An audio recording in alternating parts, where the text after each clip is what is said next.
Yes, Assalamu alaikum, sir. It is so nice, and I'm glad for allowing us all this opportunity for the very first time for all the media representatives.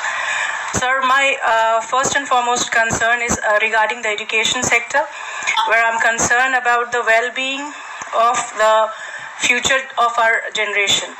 As we know that some of our students have been off-rolled from the school list, and they are not being allowed to continue classes, the virtual classes, because due to the non-payment of fees.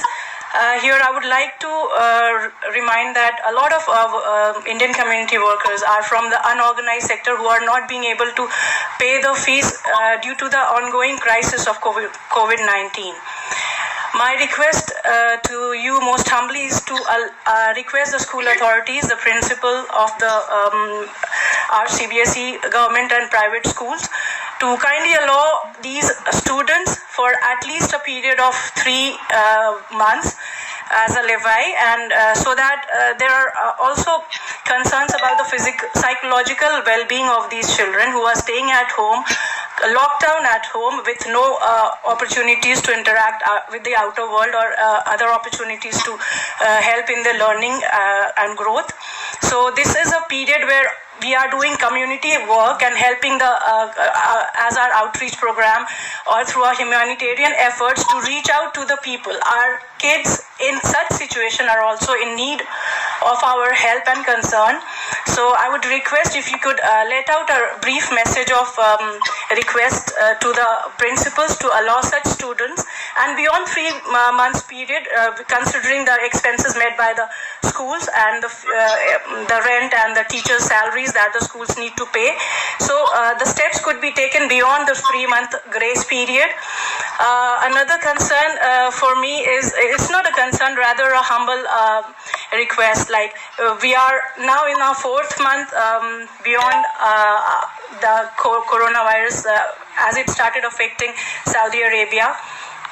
So it would be encouraging for our community, and you being our head of the missions, to put out a word of encouragement for all the frontline health workers, be it our doctors, our nursing staff, working in various capacities throughout the kingdom at all levels, to be appreciated for their effort of risking their lives in service to the community. So if it comes from the embassy, they feel motivated to continue with their noble profession.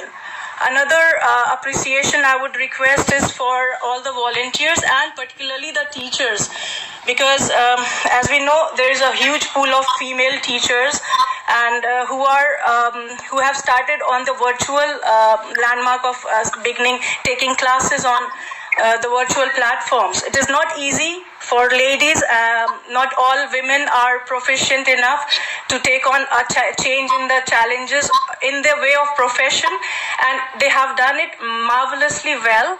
And we need to take out a appreciation note to all the teachers that their jobs are being appreciated by all the community members, the parents and the leaders. So this is my 2 requests.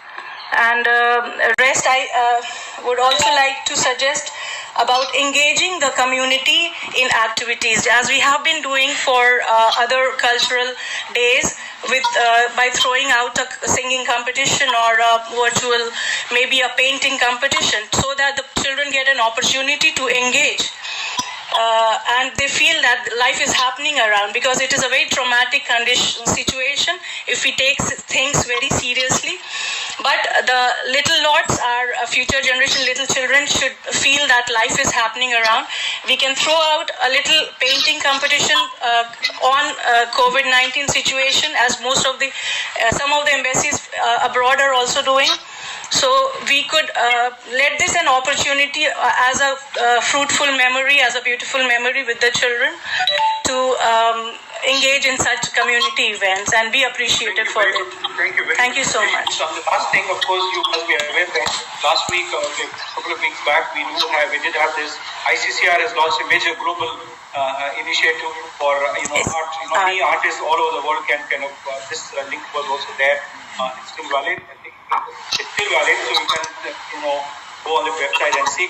But of course, when I engage with the school principals, we will also like to take this, idea forward, to the children so that their creativity can come out in this lockdown period. Of course, the other day we have also uploaded a quiz on our website, relating to Ambedkar Jayanti. So these activities will be there. As regarding your main question, which was relating to the, not allowing the students for the online thing, which is not correct, because you see, the decision was to not admit them in the actual class, but all of them, the clear instructions have been given to all schools, irrespective of whether there is a fee default or not. Every child should be allowed the virtual classes. So I think these instructions were very clear, and it will be again reiterated, to all the principals, so that irrespective of the fee default is only when the schools reopen, that thing is. But now in the home, it is a virtual class where everything is. Sir, but for you. in case if there are aberrations, we will ensure that these instructions are reiterated and people can come back to us. Sir, as per my information, there are schools who have rolled out students, and this is a big psychological trauma for the kids, and the feel of guilt that they are not able to. We will reiterate these instructions to all the principals again, that irrespective of the fee default, in this lockdown period where virtual classes are being done, that has to be done. That will be so much appreciated. I would also like to tell you that as per the discussions which are happening in the higher board, they are trying to put in place a new system of online education, which also costs money to the school. It's not actually coming free. So it's all the thing which is coming, so even that because they are buying the software, engaging the people. So I think it's an exercise which needs to be understood properly, that there has to be a balance of both. But of course, this point has been flagged by many, so we will take it forward. Sir, one